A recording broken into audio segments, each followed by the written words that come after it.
Welcome to my channel, where there are interesting and equally sensational stories. Listen to today's story. 44 male with my wife, 42 female of 14 years. Perfectly happy this AM. Now, saddest day of my life. Need advice. Today started out great. Took the kids, 3 boys, to a local theme park. But by the time we were halfway home, I had trouble breathing and could barely see straight. The role I thought I lived in was gone forever. I haven't spent the last 4 or 5 months traveling almost nonstop for a new job. The sole purpose of busting my butt for this job was to provide for my family. This job pays well, and the travel was temporary until we could relocate. There were many times where I felt lonely on the road and fantasize about some hotel bar hookup, but I never took even a single step in that direction.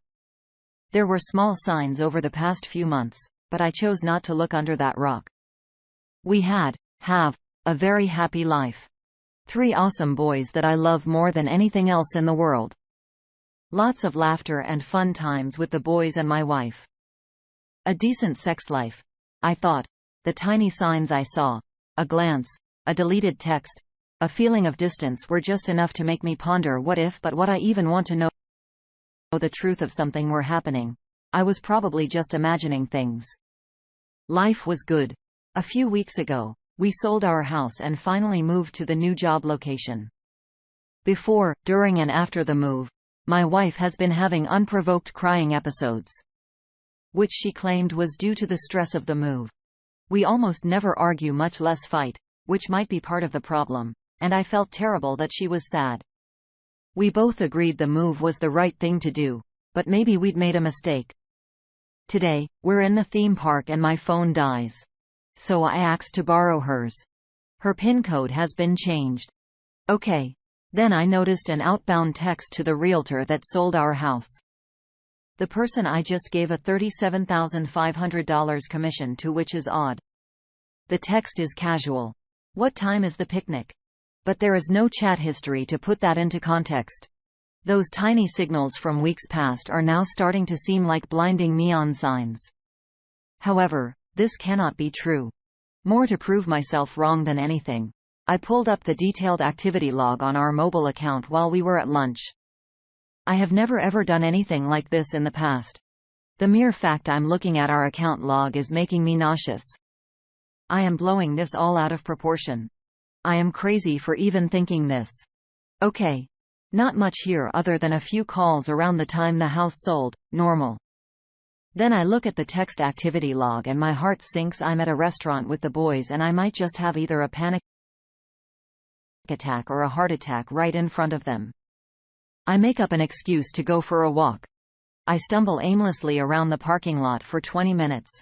100 of texts, especially at night. She was texting him while we were at dinner with the boys earlier this week. I thought she was texting her sister. Last night, I fell asleep with the boys watching a movie. Lots of texts back and forth. My mind furiously tries to think of an explanation. Maybe the log is wrong. Nothing is sticking. My world is melting minute by minute. When I stumbled back from the parking lot, I claim I'm not feeling well, which is absolutely true, and suggest going straight home. I confront her when we get to the house. When we are safely beyond earshot of the boys, at first it's, yeah, we've been just texting back and forth. Then I stretch the truth a bit and claim that I've actually seen all the texts because they are archived on our iCloud account. Then I get the real story. Started as a flirtation, led to oral sex on 2 occasions, then the texting. It's bad though. She just recently, last week, bought a sex toy for us to try out, but it was clearly for her to use with him while texting. So this was something far more than spontaneous. So it's bad. With a person known to both of us that shook my hand and looked me in the eye when I signed the closing paper, handing him a large commission. Ongoing via texts for weeks, and all the while I'm feeling guilty because she is upset, thinking it's due to the move. Here's my question. Can I save this? I was happy yesterday. Very happy. She says the affair is now over. And will never speak to him again.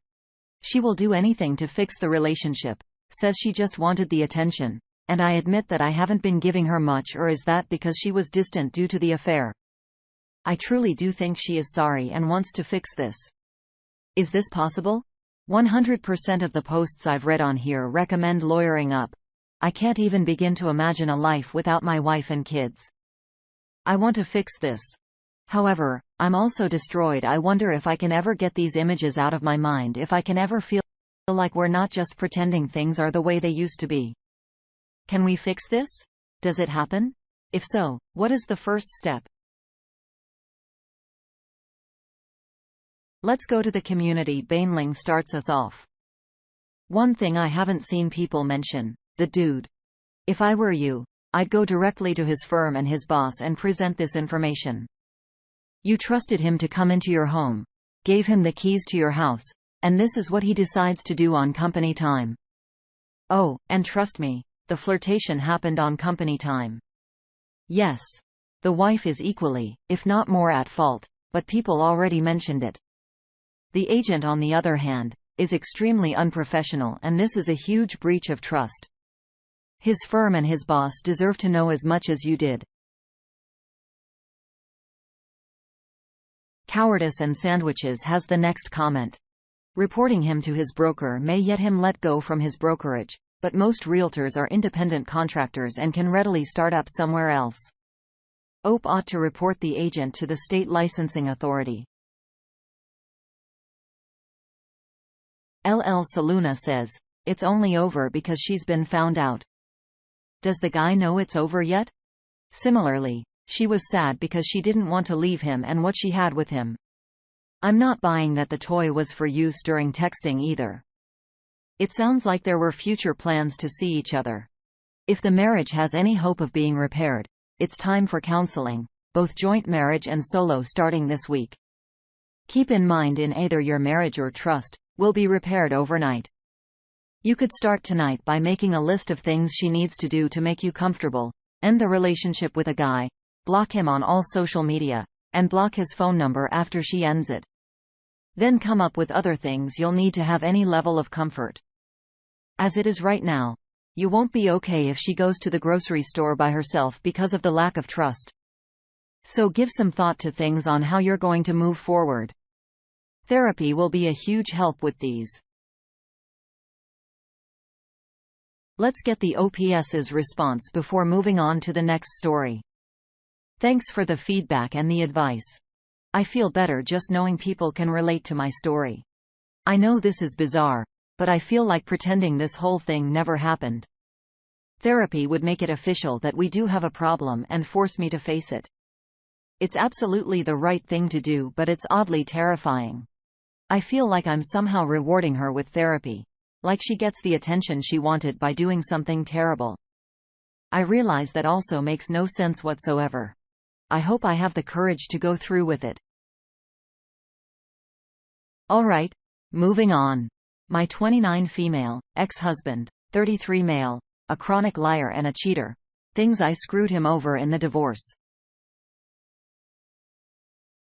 He is running around telling people that I screwed him over, how I'm an e-will-be who took everything from him, and how he has to start from the beginning. I've had people at work walk up to me and tell me they were disappointed in me.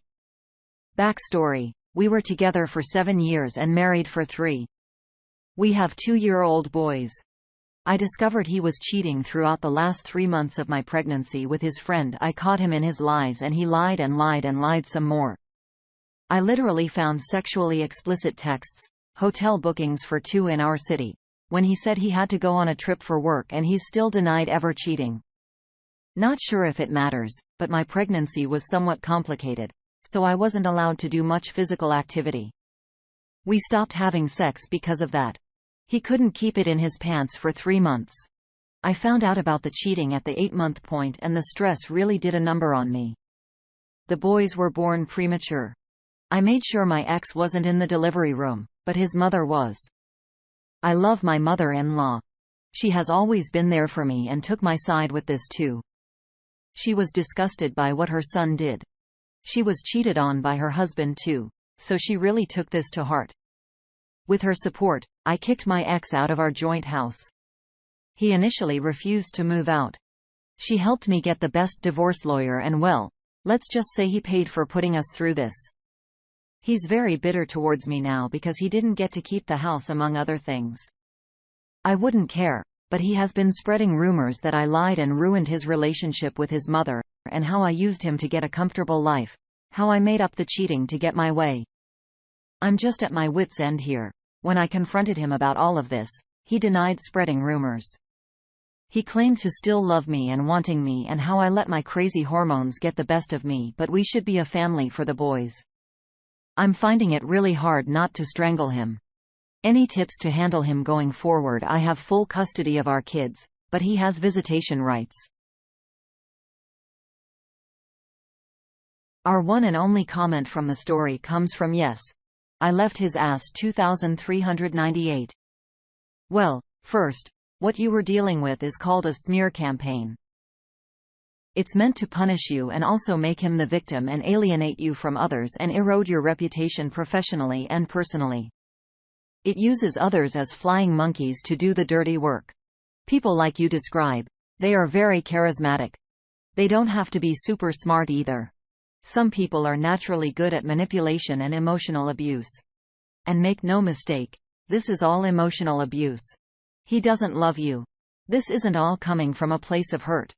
He wants to destabilize you and your life to get you under control.